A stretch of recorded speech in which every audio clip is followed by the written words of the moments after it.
In this module, we're going to cover the basics of high-resolution modeling. So before starting with high-resolution modeling, it is important to understand how the normals and how mesh-smooth modifiers work. So here we got a sphere, and as you can see, it's perfectly smooth, and it appears as a sphere. We have a wireframe here, and this is the polygons that the sphere is made of. The reason why the mesh appears smooth is because each one of those vertices on that sphere have smoothed out normals. This what a sphere would have appeared if we didn't have normals. Each of those polygons would have just faced the direction it is, and all of the edges would actually be hard. So the smoothing groups are very important to tell the engines or the modeling software which vertices are smooth and which ones are hard. So let's go ahead and see what's actually going on. Here I have a side of a cube here. It's much easier to understand it if we look at it from the side perspective. Each cube would have vertices. In this case, we have 4 vertices, one for each corner. And each of those vertices would have normals. So in this case, each of those vertices have 2 normals. It is actually a good tip for those who work with game meshes is to know that each normal that the vertex have actually costs as an extra vertice. So even if you have a very low polygon mesh, but each one of those polygons is hard, that would mean that you pretty much have double of the poly count.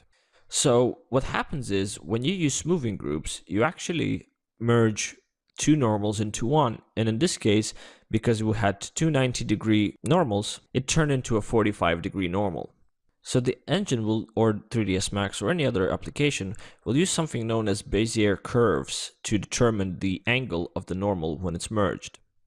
Let's have a look what it looks like. So here in Photoshop, we actually have a pen tool that you can use to see what the Bezier curve looks like. And anybody familiar with Photoshop or Illustrator should pretty much know this. So let's go ahead and just click here. And I'm just going to draw a curve. So I put a center point on one of the vertices and an anchor point to the one over here. And a second point will do exactly the same thing. I'm just going to grab the anchor point and move it over here. So in order for you to see better, I'm just going to go ahead and actually add the stroke on the curve here. So although the mesh appears square, the engine is trying to render it as if it was smooth. So let's have a look what it would look like in the actual 3D. So here we got this cube from a proper perspective, and you can see that all the edges are hard. That's because the normals of these edges are hard. But in this case, the normals are actually smoothed on 2 of the surfaces. So what it's trying to render it out is as if this edge was actually bent.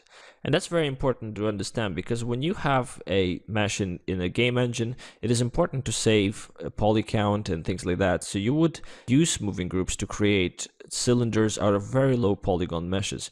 In fact, in a lot of games, you would find 3-edged cylinders to appear as proper cylinders, and you wouldn't even notice the difference. And that's thanks to the smoothing groups. Now, it's important to understand this because the mesh smooths work pretty much on the same basis.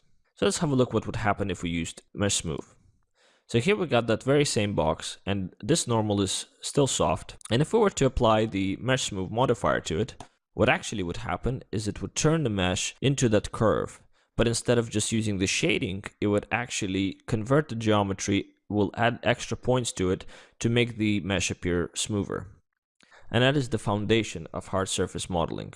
In order for us to achieve great models using hard surface modeling techniques, we need to understand how does Turbosmooth work and learn how to control it.